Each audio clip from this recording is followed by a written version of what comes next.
£25 an hour to look after 2 little children. I wasn't going to turn that down. It was Halloween night, and I had grown out of it, but it didn't stop their parents from going to a Halloween party of their own.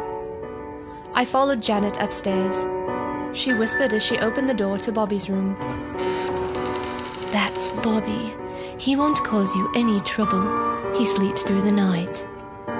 I squinted to see the boy who lay in almost darkness in the bed. She closed the door quietly, the only sound the click of the barrel engaging with the lock. "This is Alice," she said as we entered her room. She was still awake. "This is Helen. She's going to look after you tonight." I knelt down next to her. The sheets were pulled up to her face. "Hey, Alice," I soothed, stroking her hair gently. I looked around the room. "Wow, you really like your dolls." She nodded. The whole room was decorated with them, at least 100. I didn't want to tell her that they freaked me out. "They look amazing." She smiled. Alice's mom gestured for us to leave. "Good night, Alice," I said as the door was closed behind us. "Thank you so much for doing this at such short notice. You came to us with such a good recommendation. I must say Alice is a little clingy. We don't get out that often." "That's okay. I had a younger sister myself. She was a real pain too. Have you tried leaving her with family?" "We don't have much. Just my mother, and she's a little senile now. It's too much of a risk to leave Alice alone with her." "We need to get going." I heard Alice's father shout from the bottom of the stairs. "Coming," Janet said quietly. "We will see you around 1 a.m. I hope that's still okay." "Yes, that's fine." I sat in the living room as Alice's parents raced around the downstairs, putting the finishing touches to their costumes. "See you later," Janet said.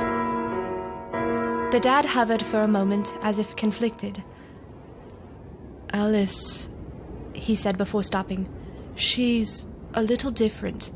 She likes to make things up." "We're going to be late," Janet hollered from outside. "Be careful," he said, closing the door behind him. I flinched as I heard the key turn in the lock. I pulled the deadbolt shut. The house was suddenly silent. I waited for the sounds of the car door closing and the vehicle leaving, but it didn't. An unease filled me. I sat on the couch in the living room, dimly lit by a small lamp that stood in the corner. It sent elongated shadows that projected onto surfaces of the furniture.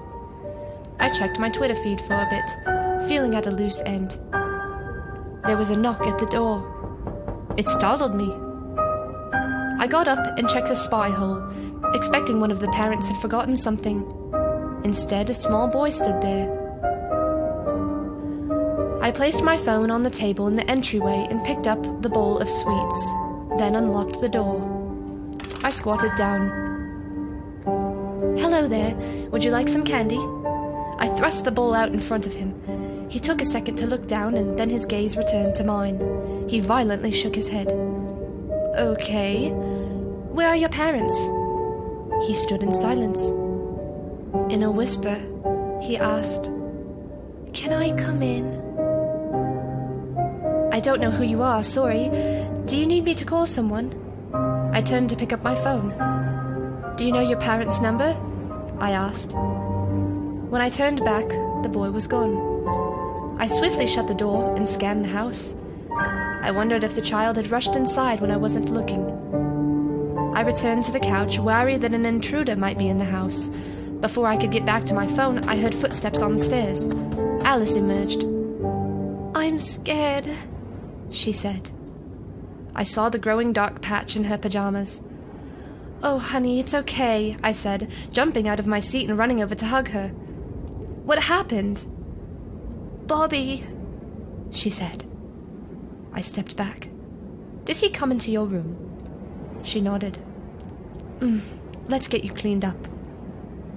I took her hand and led her upstairs. Her door was ajar. "Where are your clean clothes?" I asked. She pointed to the dresser barely lit by the landing light. I opened the drawers, one at a time, until I found some clean pajamas. "Where are the towels?" She pointed to the bathroom. I entered and picked up a clean towel that rested on the radiator. The fabric was warm to the touch. I cleaned her off and she got into her fresh clothes. Her bedsheets were dry, so I put her back to bed. "Are you okay now?" She nodded. I stayed for a moment, stroking her hair. My eyes drifted to the dolls. All of them were facing the walls. "Alice, why are the dolls facing the other way?" "They were scared too." I noticed my pulse had increased and a slight clammy wetness had gathered on my brow. I pretended I was fine. "Are they scared now?" She shook her head. "Can I turn them back round?" She nodded again. One by one, I turned the dolls. "Not by their heads," Alice said, slightly annoyed. I don't know if it was her tone or the fact that she saw them as other than inanimate objects, but I relented. I picked them up by their dresses, carefully putting them back into place. When I finished, Alice spoke. "Can I have Jilly?" she asked. "Which one's Jilly?" She pointed to one in the corner. Its dress was threadbare and the hair was falling out. "Are you sure you want that one and not this one?" I picked up a really nice-looking one in a pink dress. She shook her head. I gave her the dolly. She held it tight, and before I knew it, she was asleep again. I picked up the soiled clothes, smelling the familiar scent of ammonia. The pajamas were damp. I closed the door and then peeked into Bobby's room. He was fast asleep, just like when I saw him earlier. I jumped as I heard the door to Alice's room violently shake. I dropped the clothes and opened the door. Alice was fast asleep. My heart was racing. An ice-cold chill tingled down my spine as I saw all the dolls were facing the wall again. Jilly now sat on top of Alice's tall chest of drawers, peering into the room, way too high for Alice to have put there. "Alice," I said in a hushed tone. All I heard was an ever so slight snore. I contemplated turning the dolls back again, but didn't. They scared me. On edge, I closed the door, feeling all the more alone. As I descended the stairs, I heard another knock at the door. I picked up the candy bowl and unlocked. An old woman stood there. "Who are you?" she asked politely. "I'm Helen." "What are you doing in my house?" "I'm sorry?" I questioned. "Who are you?" "I'm Eunice, Alice's grandmother." I remembered what Janet told me. "Hi, Eunice." "Could you let me in?" "I'm not sure that's a good idea. Do her parents know you're visiting?" "I'm not visiting," she said, upset. "I really cannot let you in. Alice is in trouble," she said. "She's fine. She's sleeping upstairs." "No, her brother will try and hurt her." "I think I've got this." She moved towards the door, and I slammed it in her face. As soon as I did, I felt a pang of remorse. I double-locked the door and peered through the spy hole. She still stood there. I picked up my phone and dialed Janet's number. I jumped as I heard a ringtone from inside the house. I kept the call open, searching the house for the ringing phone. I saw the bright phone lit up in the kitchen as it went to answer phone. I hung up. I checked Janet's phone to see many missed calls from Mother. A large bang reverberated through the house. It came from upstairs. I dropped the phone and ran. Alice's door was open. I rushed inside to see her eyes wide open. Her bed was covered in dolls. "What's happened?" Bobby," she said between gasps. "What about him?" "He came into my room." "It's okay, he's your brother. What's wrong?" "He's under my bed." All the dolls were sat facing Alice.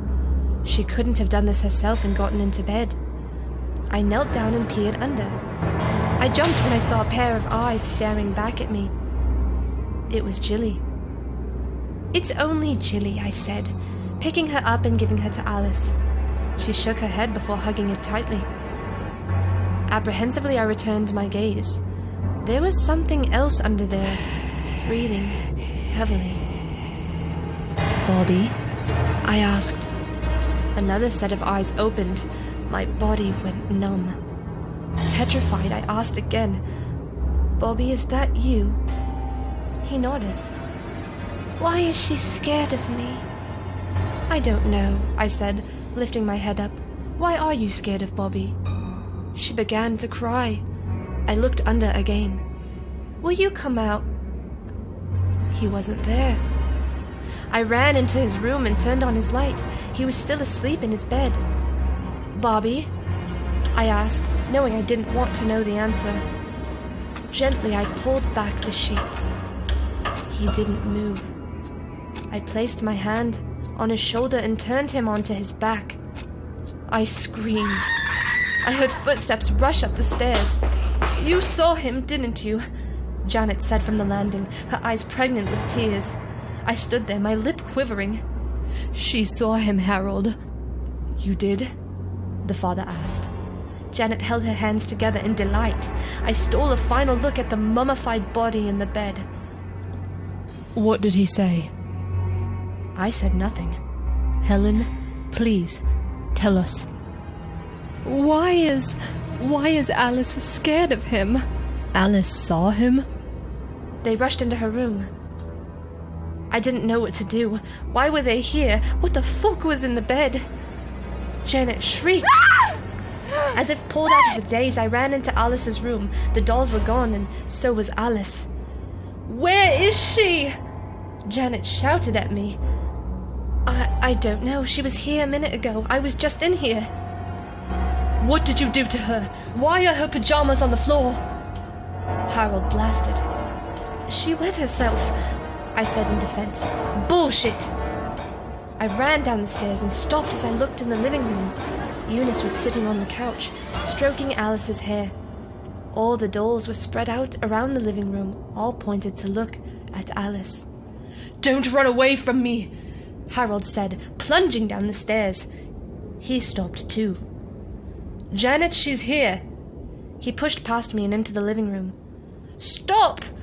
Eunice said, putting her arm around Alice. "What are you doing here?" "Protecting her from Bobby." Janet arrived, and her anger subsided. "Hello, honey," she said, creeping into the living room.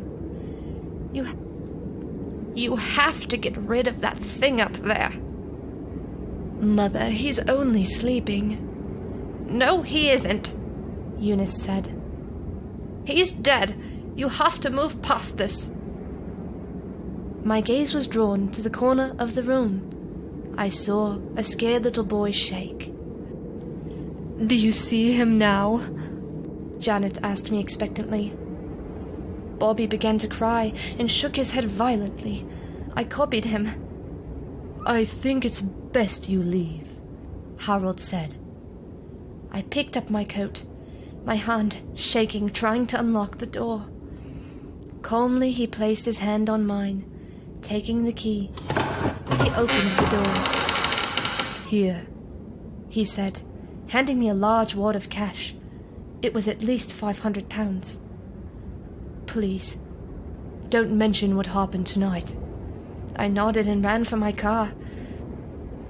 I locked the doors as soon as I got in. I jumped when I saw a little boy stand next to the window. I opened it. "Hi, Bobby," I said. In a whisper, he asked, "Can I come in?" I shook my head as a single tear rolled down my cheek. "Be a good boy, will you?" He nodded. I pulled away, looking in the rear view to see an empty street.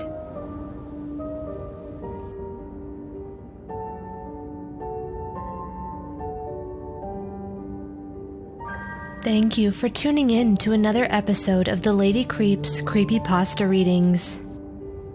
If you enjoyed this, please like and subscribe for more videos. Feel free to leave a comment with any requests. Happy October, and don't forget to keep it creepy.